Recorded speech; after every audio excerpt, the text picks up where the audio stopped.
The final item of business is members' business debate on motion 22632 in the name of Ruth Maguire on World Suicide Prevention Day. And this debate will be concluded without any questions being put. Would those members who wish to speak in the debate please press the request to speak buttons.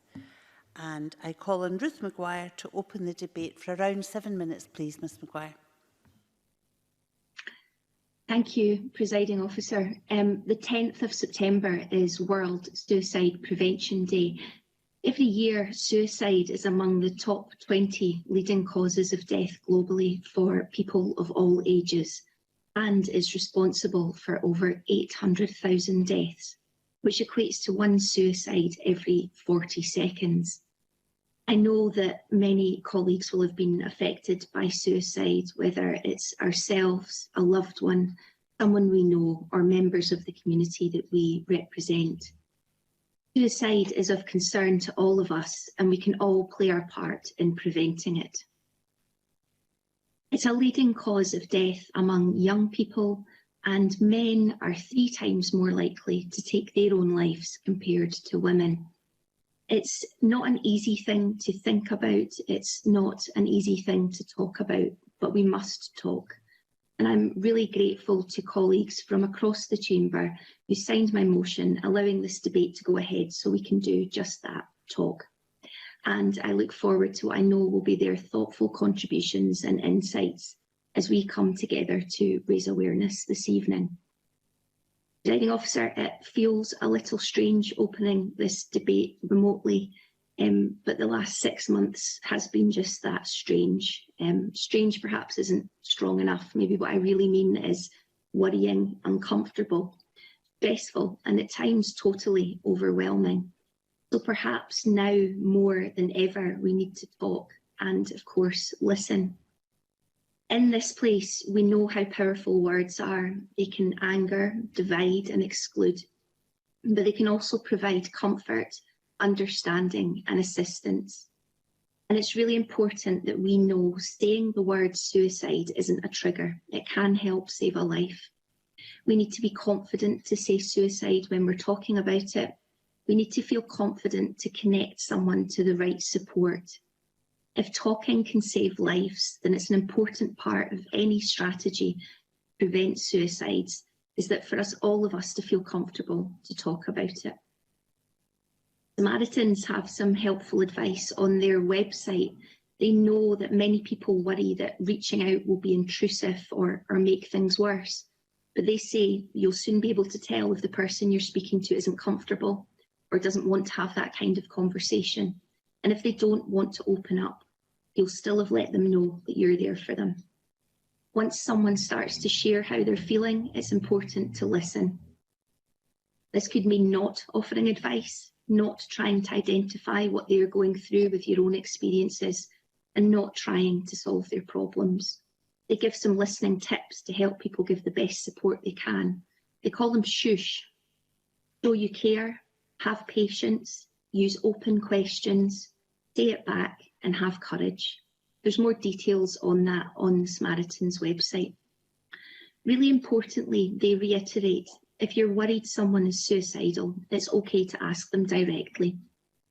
Research shows that this helps because it gives them permission to tell you how they feel, and it shows that they're not a burden. Presiding Officer, as with most things, there are inequalities in suicide risks. People in the lower socioeconomic positions are at highest risk of suicide, whichever indicator is used: job, class, education, income or housing. The less privilege you have in these areas, the greater the risk of suicide, even after taking into account underlying mental health problems.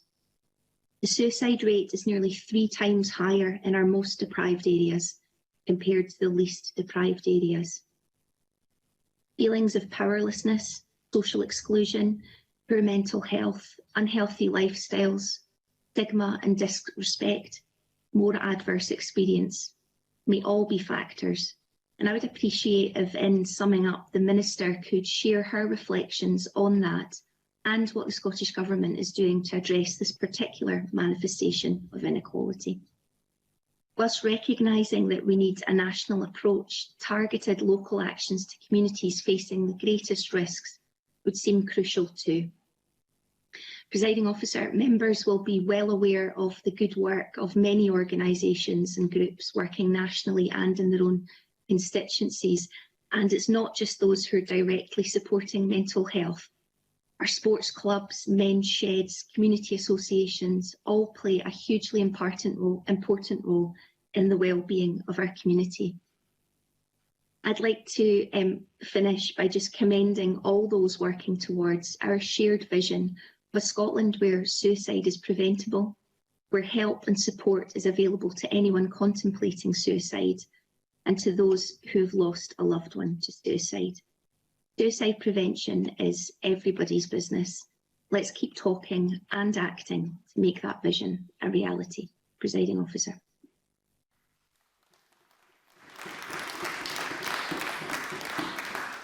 Thank you, Ms Maguire, and we'll move on to the open debate and speeches of around 4 minutes, please. Emma Harper, to be followed by Brian Whittle. Thank you, Presiding Officer. I am also speaking remotely from my hometown in Dumfries, and I welcome the opportunity to speak in this important debate and congratulate my friend and colleague Ruth Maguire on bringing it forward. Thank SAMH and Support in Mind and See Me Scotland for their briefings also. I find them always very useful. World Suicide Prevention Day was Thursday the 10th of September. And it's vitally important that we raise awareness and continue to raise awareness of this issue. And it's often a really difficult time for people to speak about this. And it's crucial that we reach out to those at risk of taking their own life to ensure them that help and support is available. And we know we've spoken about this before. Every life matters and suicide is preventable. As convener of the Mental Health Cross-Party Group, and Health Committee Deputy, suicide prevention is something which I am keenly aware of, and I've reflected in preparing for this debate, and my thoughts are with families whom I know who have been affected by someone who took their own life. Presiding Officer, 2020 has been a year like no other. In Scotland, as around the world, we have faced this COVID-19 pandemic, and it's had an impact on the mental health of all, from our older persons and those with disabilities who have been shielding, to young people who have missed out on school and contact with their peers, to those who are having to work from home or who have lost their income. It's therefore essential that all possible actions are taken to support people who may be at risk of suicide because of COVID-19, including in remote and rural areas such as Dumfries and Galloway region. 21 people across Dumfries and Galloway took their own life in 2017. 2/3 were men. This is the most up-to-date data that we have. And it's important that we recognise that behind each number is a person, an individual, their family and their friends, all of whom are affected by this tragedy. It's extremely important for authorities and government and healthcare professionals to learn from each experience, to listen to families and to implement effective policies. And I'm pleased that this is the approach that's been taken by the Scottish Government based on 10 actions proposed by the National Suicide Prevention Leadership Group, the NSPLG. I welcome their commitment to mental health first aid training and the commencement of distress brief intervention approach by healthcare professionals. And I welcome the introduction of the role of counsellors in schools. D&G have an interesting approach. They're calling the counsellors youth information officers. This is the name used in the pilot scheme. And using this language of youth information officers could be described as less stigmatising and may encourage more access to support, and it's available all year round, not just at school term time. Many rural mental health organisations such as Rusabi and Support in Mind Scotland have noted that rural and social isolation is one of the contributing factors to suicidal thoughts. And isolation is something I'm going to talk about now. We have some great examples across Dumfries and Galloway, and Ruth Maguire has mentioned men's sheds. There are some organisations that are working to address isolation. We have a retired farmers group, which brings together retired farmers to socialise, engage and speak about their farming and life experiences. And I've participated in the group with Chair Willie Dunlop and organised by Jill Rennie, and found it well worthwhile. Another group which actively supports engagement is the Dumfries and Galloway Farmers Choir. And I was pleased to host and hear the fabulous Farmers Choir sing here in Parliament on the Garden Lobby steps last November. They sounded fantastic, and they have been active during lockdown, checking on their members and promoting positive wellbeing and inclusion using social media. The group's fundamental aim is to reduce social isolation and show others in the community that they're not alone and that there are people who will support them if they need it. Presiding Officer, finally, Sam H, the Secretariat of the Mental Health Cross-Party Group, they've made a couple of asks of the Minister, which I will convey today. 784 people died by suicide in 2018 in Scotland, and that's an average of 2 people every day. But due to the disruption caused by the pandemic, we don't have the statistics for 2019 yet.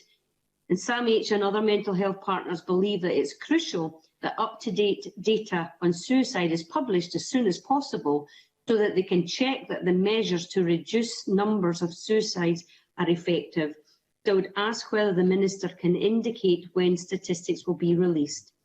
Again, Presiding Officer, I welcome this debate, and I note again that every life matters and we can prevent suicide from happening. Thank you.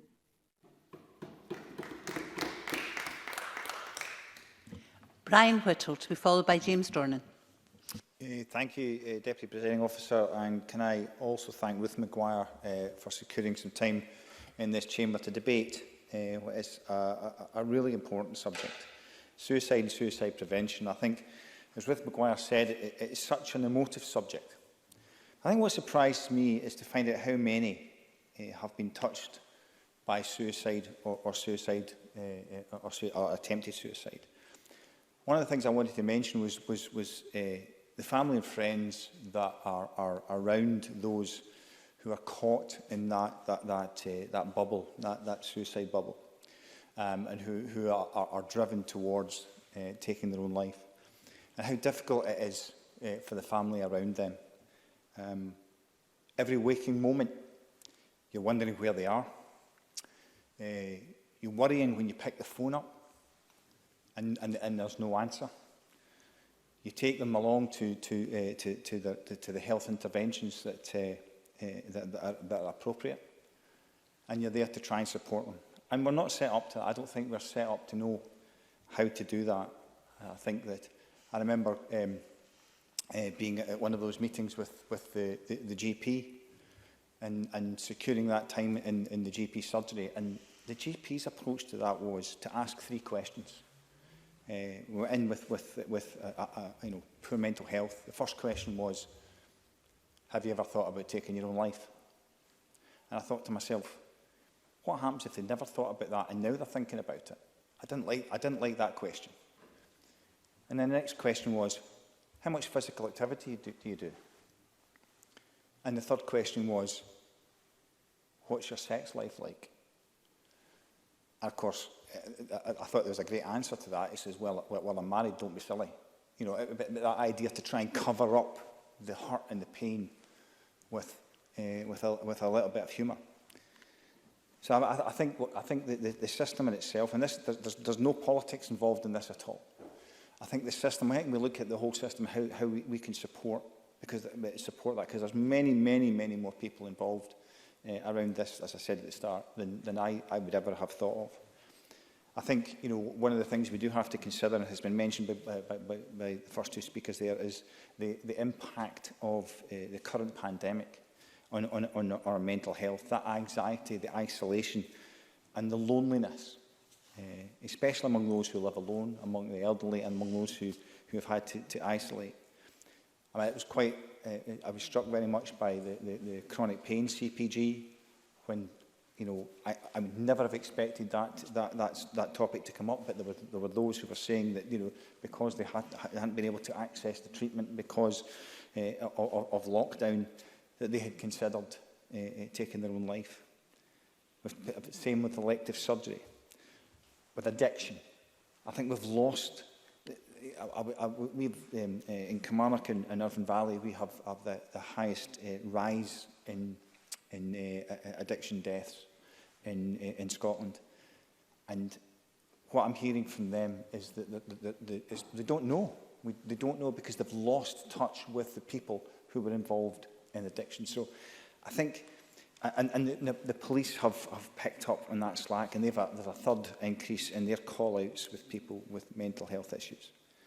I think, you'll not be surprised to hear that when I look at SAMH and I look at Mental Health Scotland and their impact, and SAMH, who promote activity as a solution to poor mental health, and Mental Health Scotland, who promote, they've got a great booklet called Food for Thought. They talk about nutrition as an approach to mental health, and that ability to participate or to socialise or to integrate that we perhaps took for granted prior to COVID.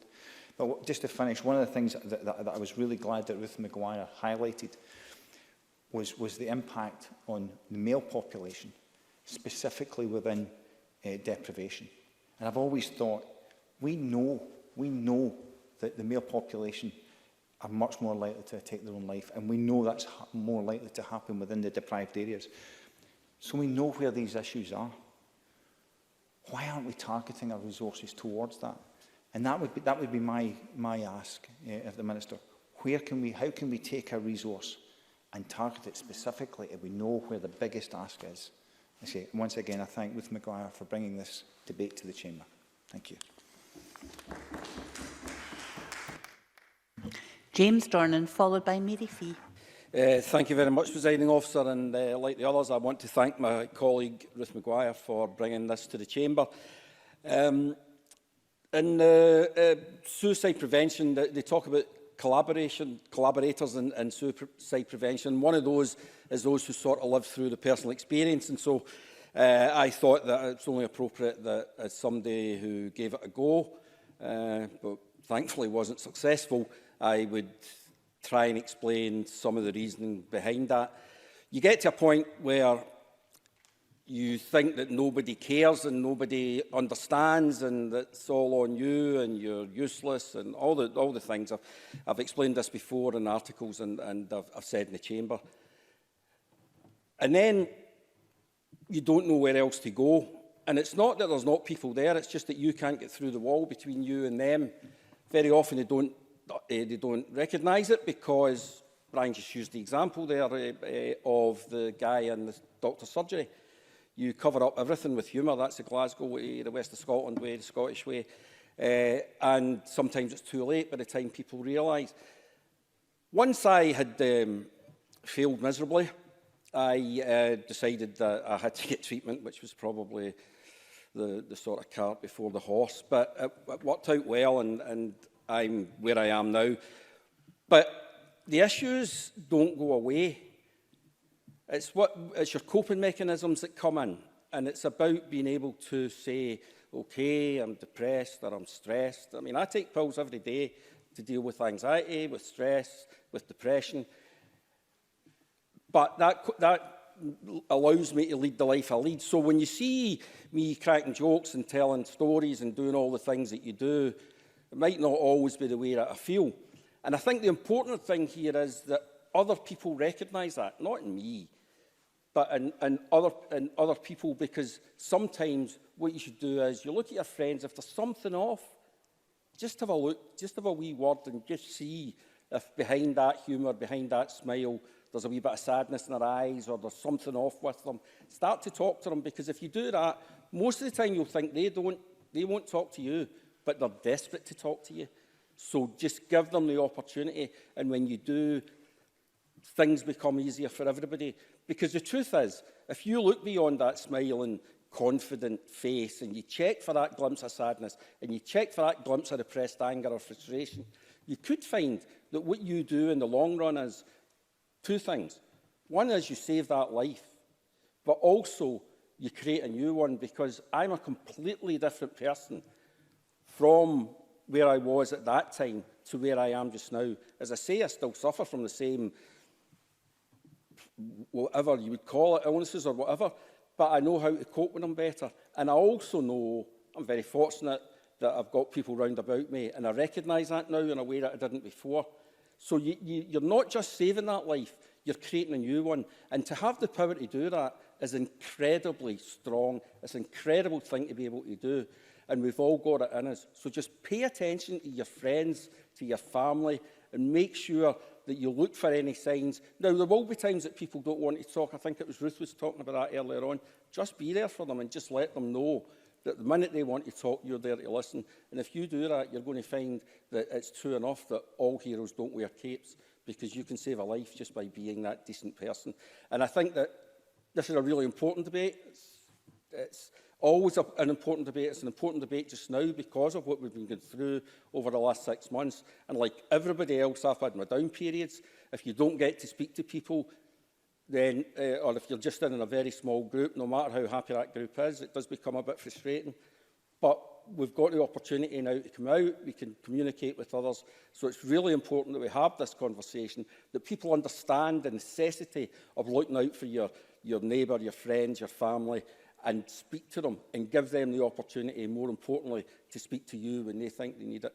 I want to thank Ruth Maguire again for bringing it to the Chamber and for listening to my ramblings on this very important issue. Thank you very much.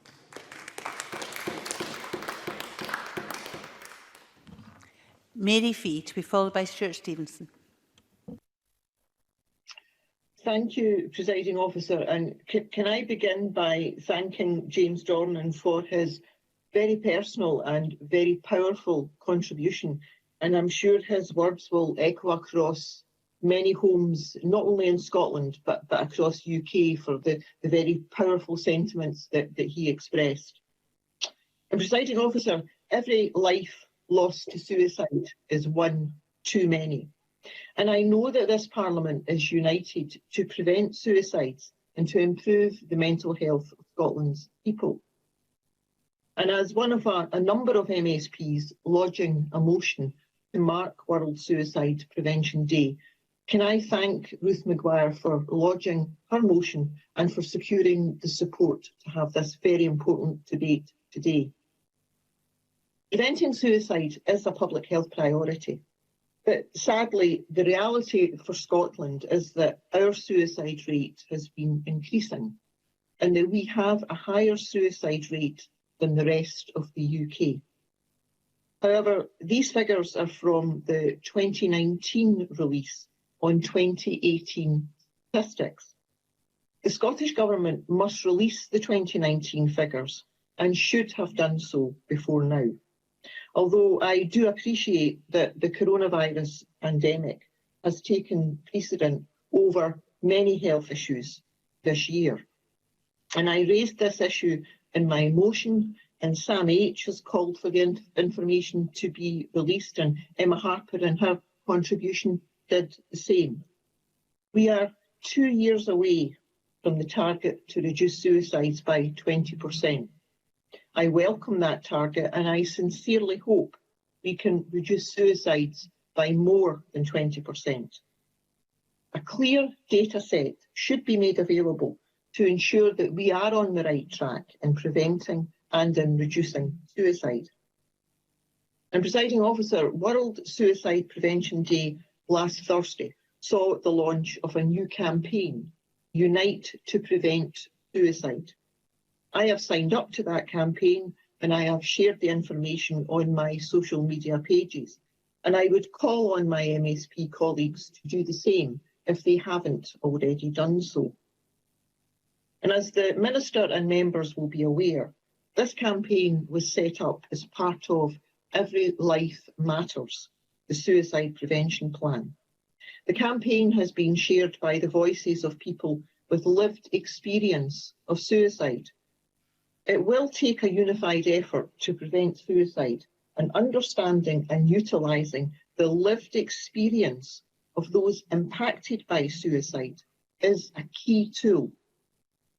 Anyone can be affected by poor mental health and suicide, and all of us have our part to play, especially in times like these.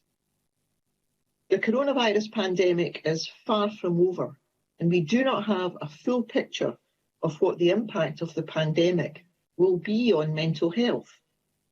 However, we know that pre-COVID, certain groups were more likely to be affected by suicide, such as LGBT people, males of a certain age, and those in poverty. Males are 3 times more likely than women to die from suicide, especially men aged between 25 and 54. More can and must be done to understand why these groups are at greater risk. Presiding Officer, can I repeat what I said at the beginning of my contribution? Every life lost to suicide is one too many. We know there are challenges in preventing suicides, but we also know that there is compassion, goodwill, and determination in Scotland to tackle this public health problem. And finally, I do hope we are on the right track to reducing suicide. I want to see the target met, if not exceeded. However, we must have the data available to monitor our progress. Thank you. And the last of the open debate contributions is from Stuart Stevenson.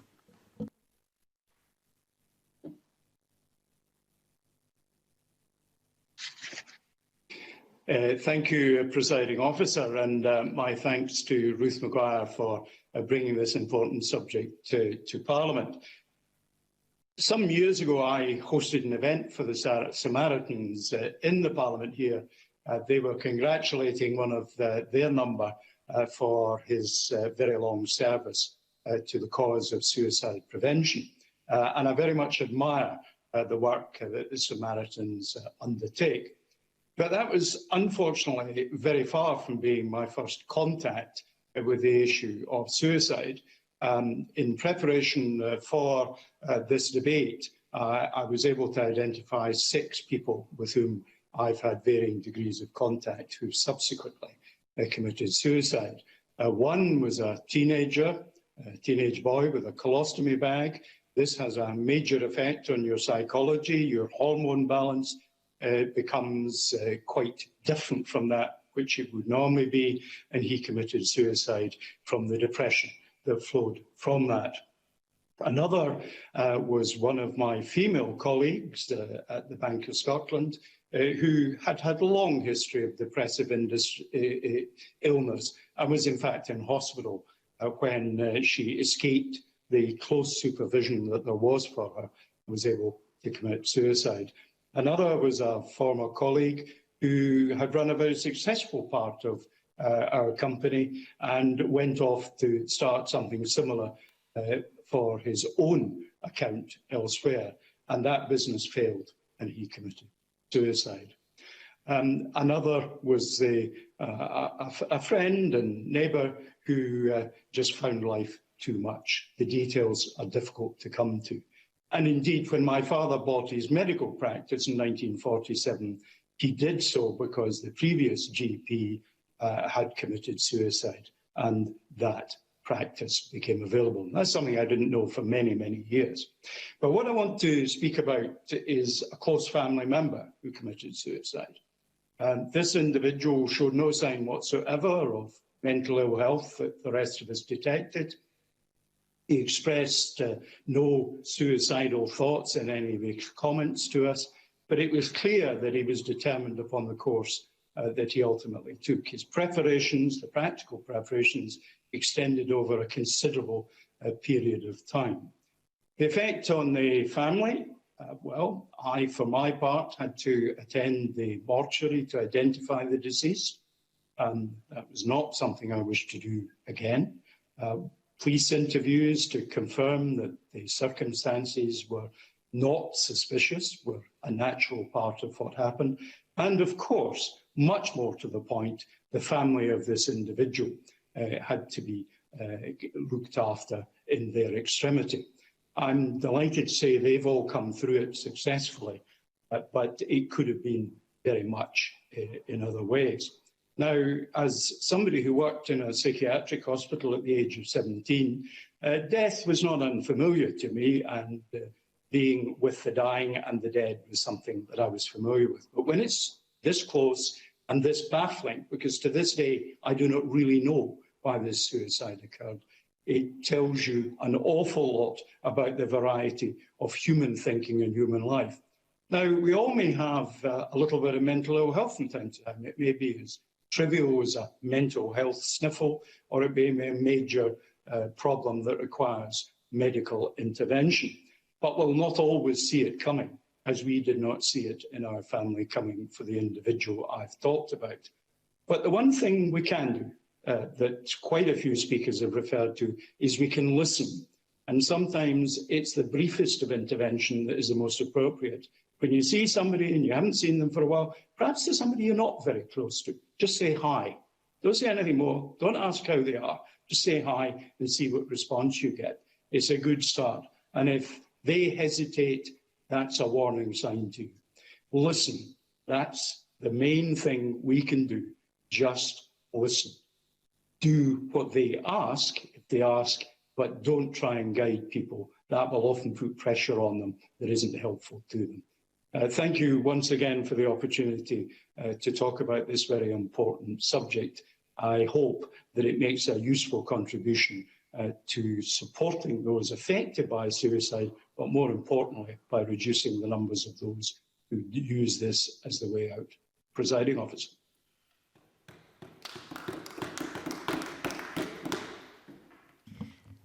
I now invite Claire Hawkey to respond to the debate for around 7 minutes. Please, Minister. Thank you very much, Presiding Officer, and I'm pleased to respond on behalf of the Scottish Government, and I would like to add my thanks to Ruth Maguire for lodging the motion in recognition of World Suicide Prevention Day. I very much welcome this debate as an opportunity to raise awareness of suicide and the devastating impact it can have on people, families and communities. Suicide is a complex subject and very often people find it difficult to talk about. For many years we have been making progress in reducing the number of people who die by suicide, and this has been achieved through the collective efforts of many individuals and organisations across Scotland. However, in 2018, 784 people sadly died as a result of suicide, and every one of these lives lost was a tragedy.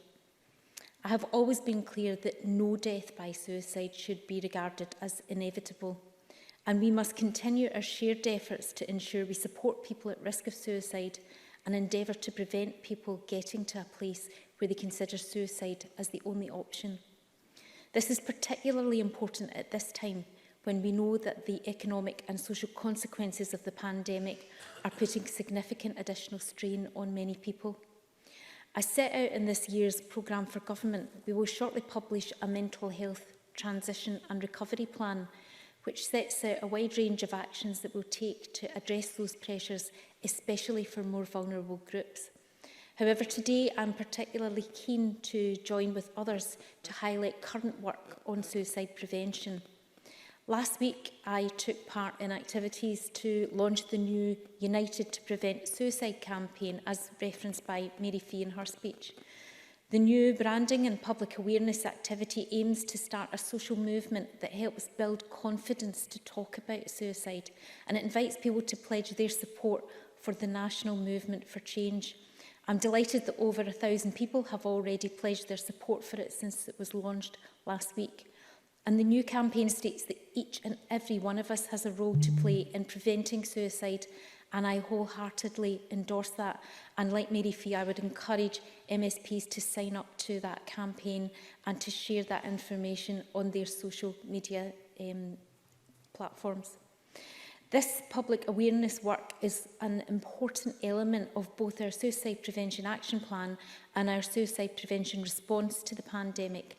The new campaign has been funded by the Scottish Government and is led by our National Suicide Prevention Leadership Group. And the leadership group, chaired by Rose Fitzpatrick, was set up to support the delivery of the 10 actions in the Scottish Government Suicide Prevention Action Plan, Every Life Matters, which I launched in summer of 2018. The leadership group reports to both the Scottish Government and COSLA, reflecting the shared interest and collaboration needed in this important area.